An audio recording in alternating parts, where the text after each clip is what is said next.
கடலூர் மாவட்டம் தென்பெண்ணை ஆற்றில் மீண்டும் வெள்ளப்பெருக்கு ஏற்பட்டு கரைகளை அரித்துக் கொண்டு செல்வதால் கரையோரம் வசிக்கும் மக்கள் அச்சமடைந்துள்ளனர். இது தொடர்பான விவரங்களை செய்தியாளர் ஸ்ரீதர் வழங்க கேட்கலாம். ஸ்ரீதர், தென்பெண்ணை ஆற்றில் திரும்பவும் வெள்ளப்பெருக்கு ஏற்பட்டதுனால கரையோரம் இருக்கக்கூடிய மக்கள் எந்த அளவுக்கு பாதிப்புகளை சந்திச்சுட்டு வர்றாங்க? அங்க இருக்கக்கூடிய நிலவரம் என்னவா இருக்கு?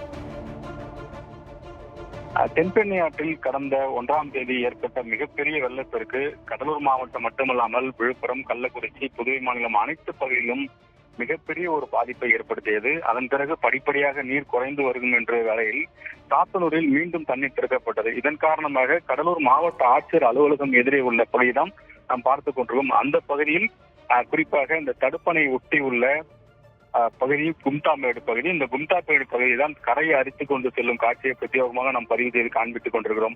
அது 1ஆம் தேதியும் 2ஆம் தேதி 3ஆம் தேதி பார்க்கில் மிக குறைந்த அளவில் தான் மண் அரிப்பு ஏற்பட்டது. ஆனால் தற்போது மீண்டும் ஏற்பட்ட வெள்ளப்பெருக்கின் காரணமாக அந்த பகுதி முழுவதும் மண் அரிப்பு ஏற்பட்டு குடியிருப்பை நெருங்கிக் கொண்டிருக்கிறது. எனவே குடியிருப்பு வாசிகள் நேற்று மாலை கூட ஒரு போராட்டத்தை கையில் எடுத்தார்கள்.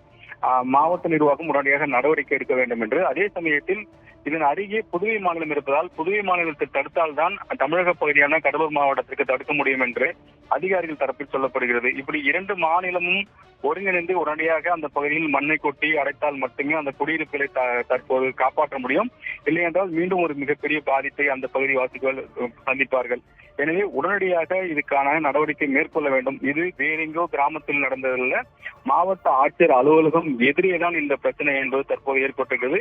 மிகப்பெரிய பாதிப்பாக அந்த பகுதி மக்கள் என்ன சொல்கிறார்கள் என்றால், அடுத்த மழைக்கு மிகப்பெரிய ஒரு வெள்ளம் வந்தால் அந்த பகுதி ஊரே இருக்காது. எனவே உடனடியாக அந்த கரையை பலப்படுத்துவதற்கான போர்க்கால நடவடிக்கை மேற்கொள்ள வேண்டும்.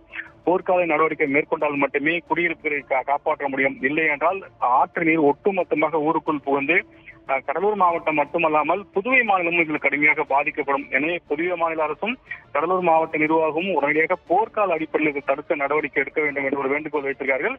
நாம் பிரத்யேகமாக பதிவு செய்த காட்சி என்னவென்றால், அந்த பகுதி வாசிகள் எங்கள் பகுதியை காப்பாற்றுங்கள் என்று புதிய தலைமுறைக்கு நேரடியாக தொடர்பு கொண்டு மாவட்ட நிர்வாகத்திடம் ஏற்கனவே சம்பந்தமாக கேட்டதற்கு புதுவை மாநில அரசிடம் நாங்கள் கேட்டிருக்கிறோம்.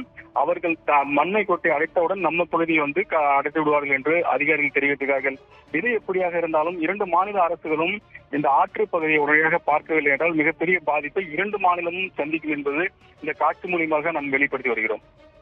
போர்க்கால அடிப்படையில் மாவட்ட நிர்வாகம் நடவடிக்கை எடுக்க வேண்டும் அப்படிங்கிறதா அந்த பகுதி மக்களோட கோரிக்கையா இருக்கு.